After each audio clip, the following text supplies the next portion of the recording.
जी PHA ने एक बहुत ही ज़बरदस्त मेला सजाने की कोशिश की है और ये मेला 14 से स्टार्ट होने भी जा रहा है। आज ऐसा लग रहा है कि लाहौर फूलों का शहर है।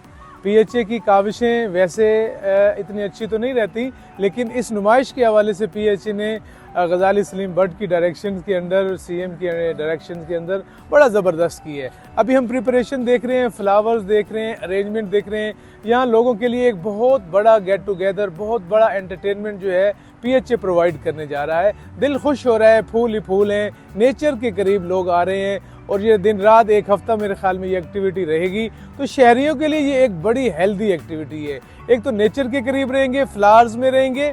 दूसरा इसमें बहुत इंपॉर्टेंट चीज़ ये है कि यहाँ पर जो लाइट्स अरेंजमेंट किए गए हैं वो बड़े ज़बरदस्त हैं। जब ये शाम को लाइट्स ऑन होंगी, शहरियों को एक अच्छी तफरीह बच्चों के साथ, फैमिलीज़ के साथ मिलेगी।